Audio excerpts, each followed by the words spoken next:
rather than trying to, bust your bubble for the next couple of years just to get that number. And I think you're almost foregoing the most important years of your life in that instance. And I think when you put that trade-off, to people, they really look at it and go, well, hang on a sec. I'm not necessarily now thinking about it as money or income. I'm thinking about it of quality of life and enjoyment.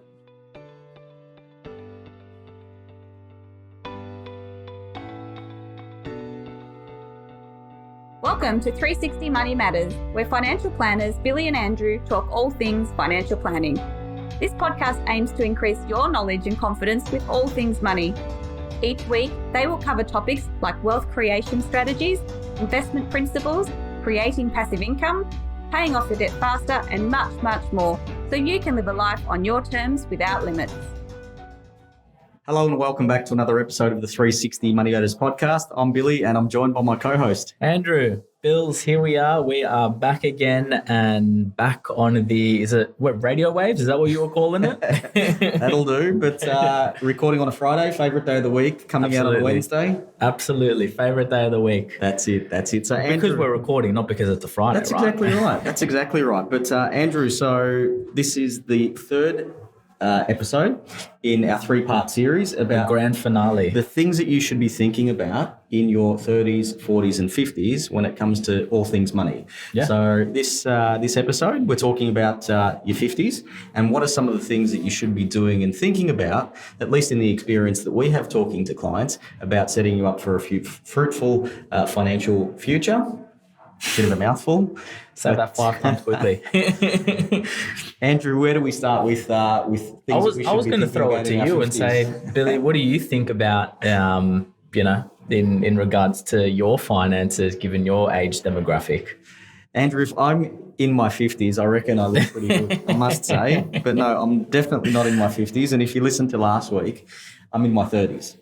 Okay. Right? Sorry. I'm just trying to balance it out so that our listeners and our viewers get a realistic picture. Yes. You say you're in your 30s. I say that you're in your 50s. And the truth is, somewhere in the middle. Yeah. No, well said. So starting off with your 50s and, what are some of the things that I would be thinking about when I'm in my 50s in a few decades' time is thinking about probably the most obvious one is retirement clarity. Yeah. So what does that look like in terms of, and not necessarily just from a monetary aspect, we will get to that, but thinking about, okay, ideally, what would it look like for me to finish my career? What would it look like? When would it happen? And not only when, but what are some of the things that I would do? Because, if you go from working full-time 40 hours a week to nothing and you've got all of this time, you still need purpose. You still need to be able to fill that in somewhere. And look, when we talk about retirement, we basically go working to zero. Yeah. Doesn't happen like that. In reality, that's rare. probably not the case, but just for the sake of simplicity and ease, that's what we're talking about. But thinking about what are you going to do in retirement, because that's so critical and so important, probably even more so than the monetary aspect, which we'll get onto now. But yeah, what do you do with yourself with all of the time that you've got? Yeah, exactly. And, how do you actually structure it? I mean, is it going to be, working 50% less? And so, do you then say, I don't really need, I'm still going to have 50% of my income. I can live off that. And so I don't need to plan for the years that I'm going part-time. I only need to plan for the years that I go full-time, into retirement. When can I retire? Yeah. Is kind of one of the big questions that people start asking around this age. It's, do I have enough money? And I think that all comes down to, what's your freedom number? How much income do you need in order to be able to, sustain your lifestyle? And what type of lifestyle do you ultimately want to live in retirement? I love having these questions. I love having these conversations with people because I almost think it's a fallacy. Now, let me stick with me on this and let me explain. So if you've got somebody that is making a decision around, I want to have a certain number in assets or whatever it is in superannuation to retire, because I want to make sure that I've got enough money to last or whatever. So you're tossing up, maybe I should work an extra 2, 3, 4, 5 years or what have you. Well, once you retire, assuming that your assets are invested somewhere that's exposed to investment markets, it's out of your control predominantly in terms of what markets are going to do over the course of your retirement. I had this conversation with a family member recently around his retirement, and he's in his early 60s, and we were looking at it, and I'm like, you're thinking about working 2, 3, 4 years, and he's in a manual occupation. I'm like, the impact that that's going to have on you is going to be detrimental at this particular age, but wouldn't you prefer to have all of these years at the start of your retirement where you've still got, all of this vitality, so to speak, to be able to enjoy yourself, and then maybe you run short at the end of the day, which the truth is you're going to be covered by the age pension anyway, if that's the case, rather than trying to, bust your bubble for the next couple of years just to get that number. And I think you're almost foregoing the most important years of your life in that instance. And I think when you put that trade-off, to people, they really look at it and go, well, hang on a sec, I'm not necessarily now thinking about it as money or income. I'm thinking about it of quality of life and enjoyment. Absolutely. And so you need to have clarity around that, and you need to consider it. You need to look at, what do I actually, or what do I want? What do I want my life to look like over that period of time? And start to determine, hey, if there's a gap, if I retire, for argument's sake, Billy's example, and say if I retire at 62 and I'm going to run out of money at 70, okay, well, there's a pretty big issue here. So what do I need to do now before I, actually retire in order to make sure that I maximize that number? Yep. Is it downsizing the family home? Yep. And, any number of strategies. Is it, super contributions, which is the next point that we had. That's for most people going to be one of the greatest, if not the greatest assets that you can have in retirement, because of the fact that, hey, this is an asset that can deliver me an income that I'm not going to pay tax on that income. So what do I need to do in order to make sure that I'm maximizing it? Is it invested right for me? Do I need to make additional contributions? Can I look at catch-up concessional contributions? Can I look at, using downsizer contributions to put in bigger lump sums, but really starting to, focus on the superannuation side of things, just because of the power of the tax environment, starts to make a lot of sense in this sort of decade as well. Completely agree. And then when you talk about super contribution strategies, obviously there's the added benefit if it falls like this, but you can be saving on tax as well too, which is fantastic. Andrew, I then pivot into your debt elimination plan. So what does that then look like? And it could be, paying off a mortgage by a certain period of time. It could be that you've gone really hard on, say, your owner-occupied debt, but you've still got investment debt. But the strategy could be, when we finish our owner-occupied debt, we're going to focus on the investment debt. We know we're never going to get it paid off by retirement, but what we will do is sell it when we retire, expunge the debt, and then, invest that money and away you go. The other consideration too is if you're not in a position where you're going to have your mortgage paid off by the time that you retire, what other strategies, what other options have you got? One of the most common ones that we see is using your superannuation to pay off your mortgage. And this one gets quite interesting because you can't generate income from your owner-occupier. If you take money out of superannuation or investment assets, you're using a vehicle that's creating passive income for you. And ultimately what you don't want to do is fall into a position where, the saying goes, being asset rich and cash poor. Because the thing that's going to have, I think, the biggest impact to your retirement, obviously your health and all of that stuff, once you've got the roof over your head, almost as long as it's fit for purpose, it's the level of income that you're going to have. Yep. So there's no point in having this, multi-million-dollar house that's paid off, but you don't have any income because you're going to be stuck in that house and you're not going to have any income to enjoy your lifestyle. Yeah, exactly right.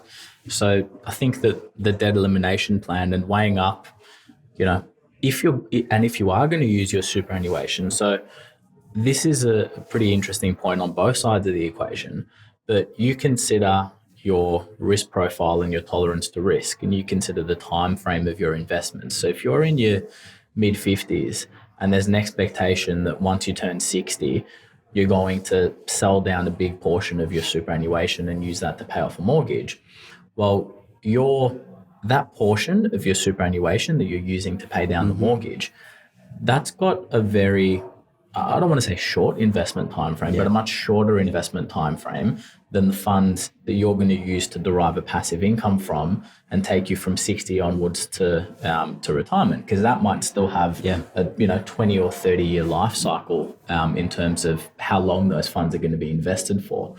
So if you are going to be doing something like that, you probably want to consider your risk profile and maybe isolating those funds towards some lower risk investments, moving the remainder of the funds or continuing to have the remainder of the funds in some higher growth assets in order to be able to make sure that the last thing that you'd want is, GFC type event or a big financial crash just before you reach retirement. Can't pay off the mortgage, need to work for, X number of years, and goes back to your initial example of, foregoing the probably best years of your retirement where you're most able to, enjoy that lifestyle. Yeah. Yep. Another one for me, Andrew, cash flow and lifestyle discipline. So a couple of interesting things that we see at this point in time.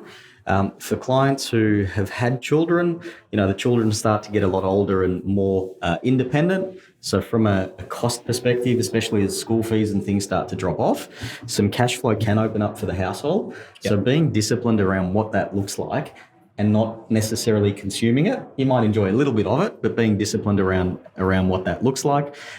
So once again, we call that lifestyle creep. Really important, especially considering you're probably in your peak earning years, plus at a point in time, if you've had children, your household expenses may have gone down as they start to get more independent. So keeping an eye on that, because it's really easy to say, hey, we've got all of this additional money and away we go. Yeah. One of the exercises that I love to do to help offset this when we are thinking about retirement is run your lifestyle at that point in time as if you're living off your retirement income and see how you go. Yeah. And see how you go, because what you're doing essentially is you're doing a dry run, a test case, and basically going through the motions and saying, okay, we have got this much money to spend, and can we make our lifestyle work with all of that? If we can, fantastic, we're on the right track. If we can't, at least we've got some time to do something about it and make some adjustments, whether that's, continue to invest, continue to pay down debt, whatever it may be, or it could be a realization to say, hey, we need to adjust our expectations here and we need to change what we were thinking is going to be different to what actually materializes. Yeah, exactly right. And within it, you start talking about, your investments and your investment positioning. And I think that this really starts to be the focus for a lot of people in this age bracket. You start to consider, and what you should be considering is what's your time frame of investment. It's no use buying, let's say, an investment property in your mid 50s and you're expecting to retire at 60. You're not going to pay off that property. By the time you incur stamp duty, by the time you incur sale costs, if you're eventually going to sell that asset, if it's not going to be a long-term asset, then it doesn't matter how the investment performs. It's just not the right asset type for you. So having a really clear understanding of your goals and where you're heading will start to formulate, okay, well, what are the investments that I should be investing in to help support achieving that goal, rather than just being on the constant, running around like a headless chook of just chasing a really good asset without any clear direction, without any clear strategy that's behind it. Sounds like you're advocating to get some financial advice there, Andrew. What do you reckon? We are always advocating to get financial advice, Billy.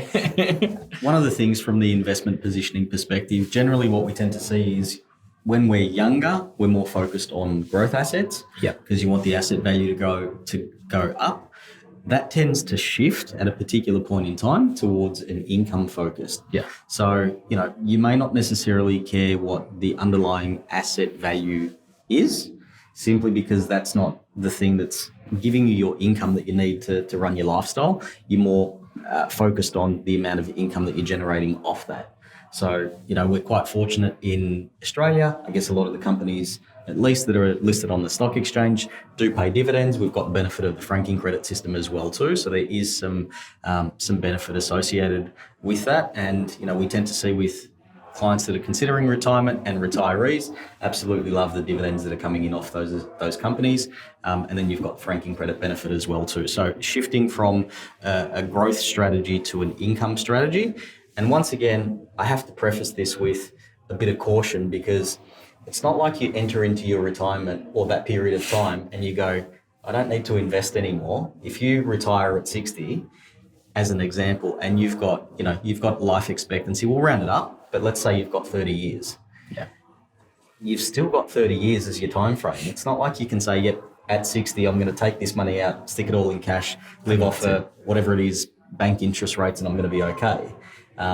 It doesn't necessarily work like that. So you need to get a little bit crafty around the investment strategy with the work that you do with your financial advisor. But yeah, thinking about transitioning from growth to income to support your income needs is definitely something that you should be paying attention to and thinking about at that point in time.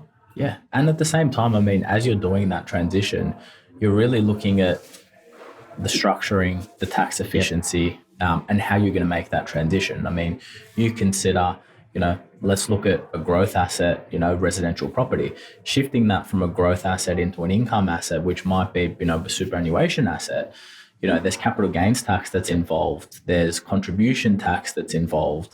There's limits on how much you can put into superannuation. So the earlier that you start that journey, the more you start considering, and the slower that you move that positioning, so the earlier that you plan for it, the better off that it's ultimately going to be. Because the last thing that you'd want to do is realize just before retirement that, hey, I, purchased this great asset, it's grown in value, but, for argument's sake, you're sitting on $1 million property and maybe that's delivering an income of, 45 grand a year, which is a pretty half decent, yield from a property side of things. But that property's got land tax that's associated with it. That property's got repairs and maintenance. Yeah, repairs and maintenance that's associated with it. That property is held outside of super, so maybe there's some income tax that's associated with it. Agent fees. So all of a sudden it's, great, your asset value is $1 million. Yeah. Or you might be getting an income, might only be $25,000 in net income at the end of it.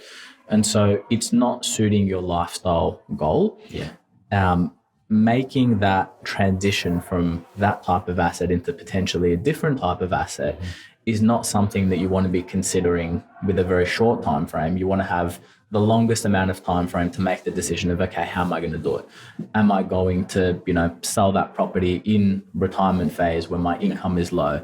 Am I going to, any number of considerations that you ultimately want to do.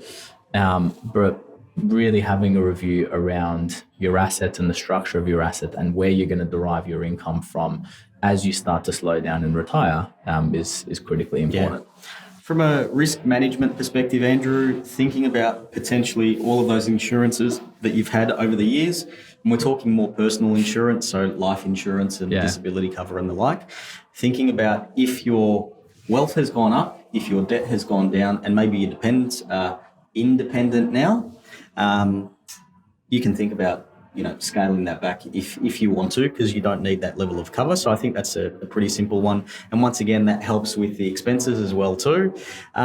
Looking at your estate planning again, so refreshing your wills, powers of attorney, guardianships, making sure that they're all in place and reflective of your wishes. And one of the things, unfortunately, that's becoming more and more common that does have an impact, whether it is financially or emotionally, is looking after elderly parents and the commitment that's required with that, especially if it gets to the stage where they're getting to a point that they can't necessarily stay in their former family home, and you might need to be thinking about some aged care options and stuff like that. Yeah, and even considering, when you're talking to, elderly parents, what does their estate plan look like?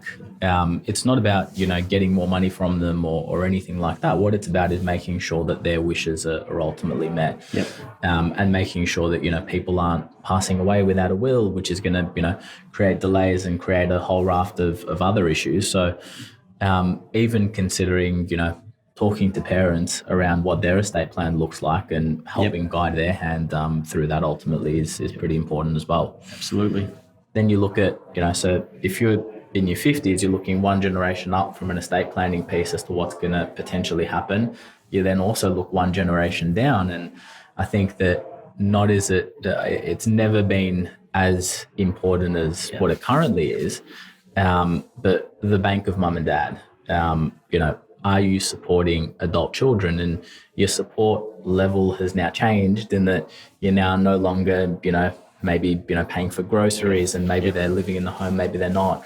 But those day-to-day expenses are no longer, or potentially are no longer part of the cash flow piece, but rather it's, how do you then help kids potentially buying a property if that's a goal? How do you, set boundaries around, what's going to be a gift, what's going to be a loan, what's going to be a guarantee, and, in essence, consider your own intergenerational planning around what level of support that you want and can offer, and planning for it. Because especially at the moment, and especially when you consider, affordability around housing, I don't think that issue has been as prevalent, particularly for the younger generation, as what it currently is. Yep. Well said. Thank you, Mum and Dad. We love it. We love it. Health and longevity planning. So being realistic around this, because we are all living longer. We might be living into our 90s plus.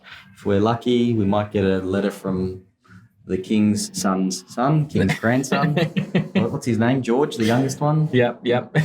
Charles, then William, then George. I don't know the royal family. Anyway, we know what you're saying. talking about. I think, is that still a thing, actually? You live to 100, you get a letter from the royal family? It feels weird saying that, because for so many years it's been, you get a letter from the Queen. Obviously, is that true, or is that just something that people say? I think no, it's definitely true. There you go. Or it was true. I don't know whether it's still the case now. Yep. So anyway, so I think, look, planning for potential increases in healthcare costs and medical costs is definitely something that's a reality. The healthier you are, obviously, the cheaper it is from a healthcare perspective. Maybe it's more. Maybe it's more expensive in terms of eating great food and looking after yourself and bits and pieces. But maybe that's the strategy. You don't need as high of a retirement balance if you're really unhealthy, because you're going to live shorter, and so as a result, you only need to cover your income for a shorter period of time. Right. Fair enough. Don't know how that logic works, but taking into consideration health costs and what they can look like down the track, and also when you start to think about the shape of where your assets sit as well too. So in the event that there's a health money needed for health reasons, you don't want to have to necessarily be selling large amounts of assets. So as an example, you think about the liquidity of a particular asset and how easy is it to convert it into cash. So we think about something as simple as a property, right? And you need to get a knee operation and what have you, and you need tens of thousands of dollars, but you don't have it. Well, you can't go and sell the driveway, or you can't go and sell a bedroom or what have you. There's other ways around it and stuff like that, but thinking around where your assets sit and then how does that meet your requirements at that point in time. Yeah, exactly. And look, we've obviously already spoken about this one just in terms of your retirement income planning, where that income is ultimately going to come from, whether that's super, whether that's, personal assets outside of super. You may be considering annuities and things of the such, but another really important thing to consider is the role of age pension and whether that forms any part of the ultimate strategy. Is that something that can form part of your strategy and maybe isn't considered? Do you start to look at, gifting rules and gifting money early? Do you, start to consider those types of things to make sure that you're ultimately maximising as much as you can from an income side of things? Yep. Andrew, well said, well summarised. Bills, thanks very much for another great podcast. Thanks for our listeners and our viewers. That does conclude our 3-part series as well. So the grand finale. We will still be coming back next week, just obviously talking about a different topic rather than a decade by decade guide for your financial future. But look, if you wanted to reach out to either Billy or myself around goals, around where you are in your financial planning journey, feel free to reach out to us. Details are in the show notes. If you got some value out of that podcast or the series, like, subscribe, share, and we look forward to catching you on the next one. Thanks. Thanks for listening today. If you have any questions on what we talked about or would like to have a chat about your money journey, visit us at 360fs.com.au. Just a reminder to our listeners that the information contained in this podcast is general in nature and it is not intended as personal recommendations for the audience. Please consider whether the information suits your circumstances before acting on it. This information is provided by Billy Amaritis and Andrew Nicolaou of 360 Financial Strategists Proprietary Limited, authorised representatives and credit representatives of AMP Financial Planning.